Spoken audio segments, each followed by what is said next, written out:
नमस्कार प्रिय दर्शकों, स्वागत है आप सभी का। और आज हम कुंडली पर समझेंगे कि काल सर्प योग का निर्माण कब नहीं होगा।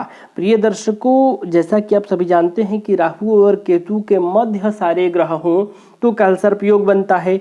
कुछ ग्रह इस तरफ और कुछ ग्रह उस तरफ हों तो काल सर्प योग नहीं माना जाता है। और राहु केतु के मध्य का मतलब है राहु जिस भाव में हो उसके अगले भाव से और केतु जिस भाव में हो उस भाव से पहले भाव तक, इन 5 भावों में ही सारे ग्रह हों।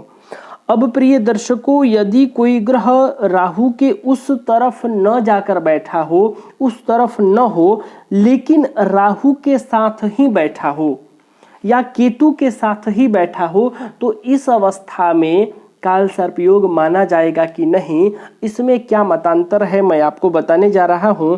जैसे मान लीजिए शनि यहाँ बैठे हो तो काल सर्प योग बन जाएगा, लेकिन यदि यही शनि यदि केतु के साथ यहाँ पर बैठा हो तो काल सर्प योग माना जाएगा कि नहीं। मंगल तीसरे भाव में बैठे हैं, लेकिन मान लीजिए मंगल यहाँ न बैठकर यदि मंगल यहाँ पर बैठे होते तो यह काल सर्प योग का निर्माण होता कि नहीं, क्योंकि राहु केतु के उस तरफ इन 5 भावों में कोई ग्रह नहीं बैठा है।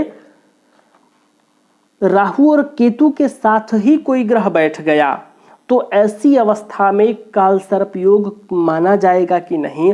मैंने कहा था ऐसी अवस्था में काल सर्प योग नहीं माना जाएगा जहां राहु हो और जहां केतु बैठा हो। इन दोनों भावों के दोनों तरफ 5-5 भाव मिलते हैं। गिनिए 1 2 3 4 5 और यहां से इसको छोड़कर गिनिए 1 2 3 4 5।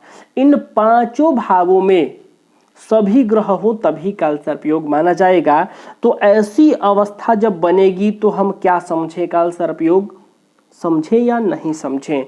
तो कुछ विद्वानों का मानना है कि राहु और केतु के साथ यदि कोई ग्रह बैठा हो तो काल सर्प योग नहीं माना जाएगा, लेकिन कुछ विद्वान मानते हैं कि अंश देख लेना चाहिए, यानी कि यहाँ बैठे राहु का अंश क्या है और यहाँ बैठे मंगल का अंश क्या है। यदि केतु के साथ भी कोई ग्रह बैठा है तो केतु का अंश क्या है और जो ग्रह साथ बैठा हो उसका अंश क्या है। तो यहाँ शनि है तो शनि का अंश क्या है। अब आप ध्यान रखिए कि एक राशि का जो मान होता है वह 30 अंश होता है, यानी 0 से 30 अंश तक। और यहाँ से इस तरफ से बढ़ते हुए क्रम है, यानी 0 से यहाँ प्रारंभ होता है 0 से 30 इस राशि का, फिर यहाँ 31 से 60 तक ये राशि है। लेकिन यहाँ इसका भी स्टार्टिंग अपने आप में गिनिएगा इस राशि का, इस भाव का, यानी यहाँ जो भी राशि हो तो भी वो 0 से 30 तक होगा। जैसे मान लेते हैं कि यहाँ 1 लिखा है, यहाँ 2 लिखा है, यहाँ 3 लिखा है।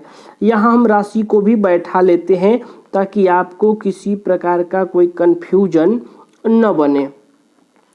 तो मान लीजिए यहाँ मेष राशि में राहु भी है और मंगल भी है और ये वृषभ राशि है, तो मेष राशि का जो क्षेत्रफल होगा वो 30 अंश होगा, यानी यहाँ भी 0 से 30 अंश तक ग्रह गोचर करेंगे, ग्रह भ्रमण करेंगे और उसके बाद अगले राशि में चले जाएंगे, अगले भाव में चले जाएंगे। जब यहाँ पहुंचेंगे वृषभ राशि में तो यहाँ भी ये 0 से 30 अंश तक ही होते हैं। अब कहिएगा कि कुंडली में तो एक जगह बैठ जाते हैं फिर गोचर नहीं करते, तो कुंडली में जब बैठे हैं तो वह किस अंश पर बैठे हैं। आपके जन्म के बाद भी तो उनका गोचर चलता ही रहा होगा। उनके गोचरों के मध्य आपका जन्म हो गया, वो यथावत अपने भ्रमण पर होंगे, अपने गोचर पर होंगे, तो अवस्था उसी प्रकार से मानी जाएगी। आपके जन्म के समय उस ग्रह का जो अंश होगा वह नोट कर लिया जाएगा। अब यहाँ आपको क्या देखना है कि यहाँ राहु कितने अंश का है और मंगल कितने अंश का है।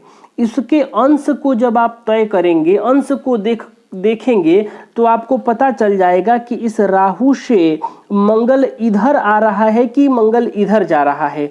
अगर मंगल इधर आएगा और सारे ग्रह इधर हैं तो वह पूर्ण काल सर्प योग नहीं माना जाएगा, और जिधर सारे ग्रह हैं मंगल भी उधर आ जाता है तो यह काल सर्प योग की स्थिति बन जाएगी। जैसे में आप समझिए कि यहाँ यदि राहु 15 अंश का आपको दिखाई देता है, कौन, राहु 15 अंश का यदि हो और यहाँ मंगल 18 अंश के हों या 20 अंश के हों या 25 अंश के हों, यानी 15 से अधिक हो, तो 15 से अधिक का मतलब है कि अभी राहु जहां है उससे मंगल 3 अंश आगे है, दूसरे भाव की तरफ 3 अंश और आगे बढ़ चुका है।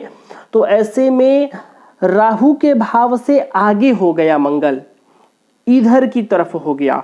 और यहाँ शनि की स्थिति को देखा जाए तो यहाँ वहां बढ़ते क्रम में होने चाहिए तो कालसर्प योग बन जाएगा। अगर घटते क्रम में हो, जैसे राहु 15 अंश पर है और मंगल 12 अंश पर है, तो मंगल की स्थिति इधर मानी जाएगी, यानी कि द्वादश भाव से राहु इस भाव में जब आया है तो 15 अंश चल चुका है, लेकिन मंगल जब इधर से 12वें भाव से जब लग्न में पहुंचेगा तो वह 12 अंश का है, यानी राहु से पीछे है, तो मंगल की अवस्था इधर हो जाएगी, तो वह काल सर्प योग नहीं बनेगा, पूर्ण काल सर्प योग नहीं बनेगा।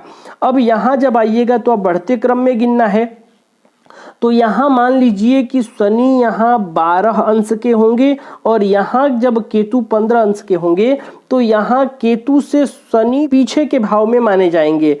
जैसे कि 6वें भाव से 7वें भाव में कोई ग्रह आएगा तो शनि यहाँ 12 अंश ही चला है और केतु यहाँ 15 अंश चल गया है, तो केतु से इधर ही हो गया मंगल।